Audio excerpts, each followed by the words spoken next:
আসসালামু আলাইকুম রহমতুল্লাহি ওবারাকাতু।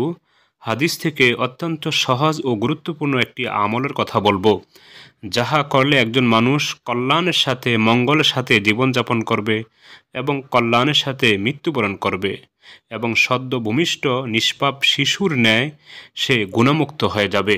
সুপ্রিয় দর্শক, আসুন সেই গুরুত্বপূর্ণ সহজ আমলটি জানি এবং সেই অনুযায়ী আমল করি। সুপ্রিয় দর্শক, সেই আমলটি বলার পূর্বে আমি সকলকে অবগতির জন্য বলছি, আমি আমার ইসলামিক লাইভ চ্যানেল, আমার চ্যানেল বিডি মার্কাজুন নূর আল ইসলামিয়াতে যত দোয়া দুরুদ জিকির তাসবিহ ইস্তেগফারের ভিডিও দিয়েছি, সেগুলিকে একত্রিত করে একটি বই লিখেছি। বইটির নাম দিয়েছি কোরআন ও সহিহ হাদিসের ভিত্তিতে নববী দোয়া।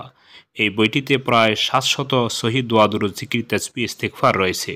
প্রতিটির আরবি বাংলা উচ্চারণ, অর্থ এবং সে সম্পর্কিত হাদিস, হাদিসের অর্থ এবং হাদিসের রেফারেন্স ও হাদিসটি সহি কিনা সব কিছু নিয়ে আলোচনা করা হয়েছে।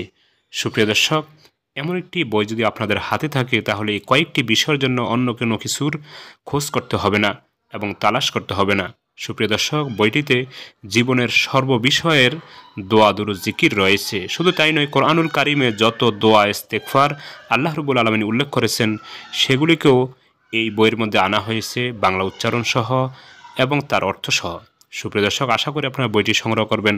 বইটি সংগ্রহ করতে হলে ভিডিওতে দেওয়া নাম্বারে কল দিলে কুরিয়ারের মাধ্যমে আপনার হাতে পৌঁছে দেওয়া সম্ভব হবে ইনশাআল্লাহ। সুপ্রিয় দর্শক, সেই সহজ আমল সম্পর্কে হাদিস এসেছে। রাসূল করিম সাল্লাল্লাহু আলাইহি সাল্লাম বলেছেন, যে লোক জামাত শেষ হওয়ার পরও কিছুক্ষণ মসজিদে অবস্থান করবে, জামাত ধরার জন্য পায়ে হেঁটে মসজিদে যাবে এবং কষ্টের সময়ও উত্তম রূপে ওযু করবে, সে কল্যাণের মধ্যে বেঁচে থাকবে, কল্যাণের মধ্যে মৃত্যুবরণ করবে এবং জন্মগ্রহণের দিনের মতোই নিষ্পাপ হয়ে যাবে। সুপ্রিয় দর্শক, আসুন আমরা এই গুরুত্বপূর্ণ আমলটি করি। আল্লাহ তাআলা আমাদের সকলকে তৌফিক দান করুন, আমিন। আসসালামু আলাইকুম।